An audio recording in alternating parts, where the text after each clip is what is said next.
Welcome to Omeo. We stopped here to do some grocery shopping. Omeo, Victoria is known for its rich gold mining history, high country cattle grazing and amazing historical buildings. It's a snow ski area and looks a bit like an alpine village. It's also great for mountain biking and beautiful hilly scenery. It sits at around 700 metres above sea level and feels cold by Australian standards, and I say it has snow in the winter.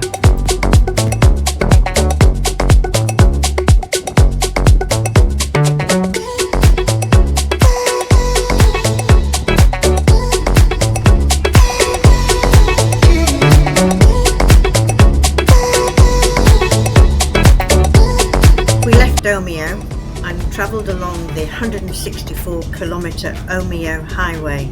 We wormed our way across the mountains along this road. It was hair-raising, to say the least, with sheer drops from what seemed hundreds of feet. I'm sure it probably wasn't, but mostly on my side, the passenger side. It felt like travelling on the Gotthard passes in Switzerland. Oh.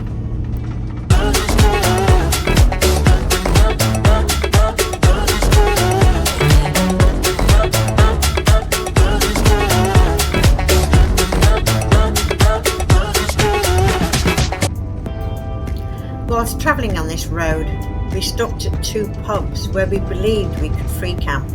Sadly, they were closed and for sale. It seems as if COVID and the lockdowns imposed in Victoria impacted on so many businesses. It's very sad. Our third attempt at pub camping was at a little town called Buxton. We were told when we inquired at the pub that there wasn't any camping behind the pub, but they directed us to a camp which was just over the bridge, just a couple of 100 metres away. We got power and water site for $45 a night. It was an old camp. We arrived in Lake Entrance, Victoria, after leaving Buxton. We stayed at the recreation ground there, and it was $35 a night, power and water, with absolute waterfront views. It was Easter school holidays, so camping spots in Lake Entrance was a premium. It's a very short walk to Woolies and the centre of town in Lake Entrance from the campsite. We enjoyed ourselves there immensely and ended up staying 6 nights. The caravan sites were advertising power and water for $85 a night.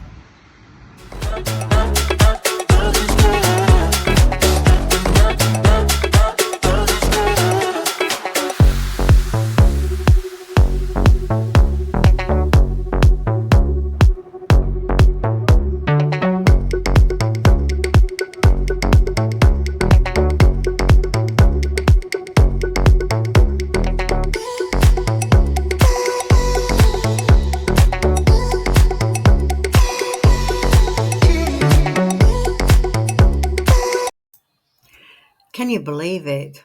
I stepped out of the camper van and hurt my knee quite badly, not long into our travels. I'd seen a physio twice in Albury, but we decided to start heading home so I could rest for a while. But we're continuing our journey, so we're travelling home.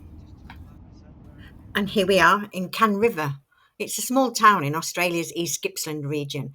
It's famous for its natural beauty and recreation opportunities, particularly for anglers, campers and hikers. There's an amazing free camp there just on the outskirts of the town, all within walking distance. And it's the old caravan site. It's got hot showers, toilets, flushing toilets, and it's free. Unfortunately, we didn't stay there because we wanted to get further down the road, but highly recommend this free camp. Our first camp on our return trip was $45 a night at the power and water at the Cooma Snowy River Tourist Park. We're now back in New South Wales. There were two sets of amenities, one very old and, dare I say, dirty. The other was immaculate, spacious, hot showers, flushing toilets, and not that far from town. The sites were very uneven, rocky, and if you have a dodgy joint, not very difficult to negotiate. Got a code. Got a code.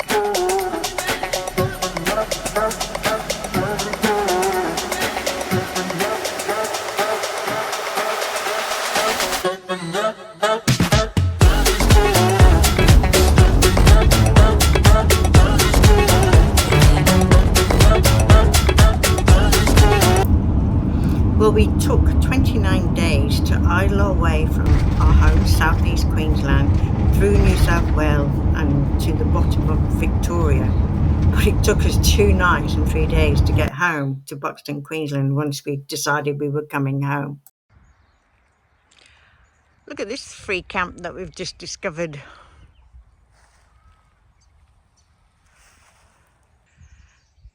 You have to be completely self-contained, but having said that, there are some bins here.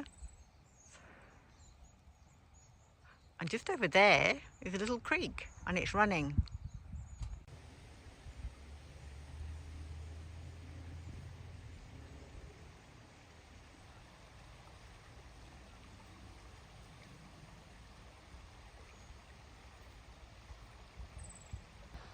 Plenty of shade. Or if you've got solar and you need sun, plenty of places you can park. It's a really lovely place, actually. There's absolutely no amenities. Well, we're free camping tonight at the Mendoran free camp. We're just across the road from the pub. Sorry. And there's toilets here. There's a dump point. There's a pub across the road which has really reasonable meals, but unfortunately you can't take dogs, so we can't go there.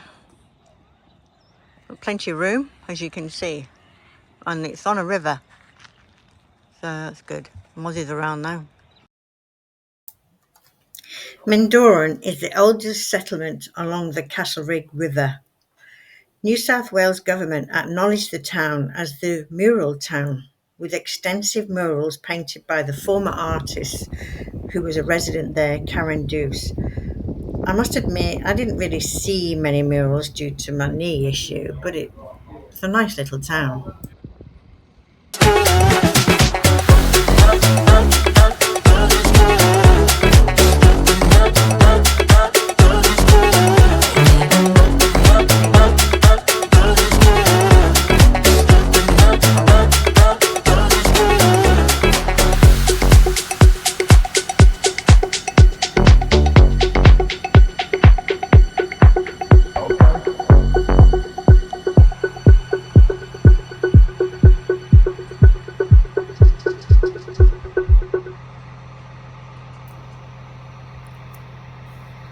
The plaque here in the middle of town is grown, can you believe, from a lone pine seed collected at Gallipoli during World War One.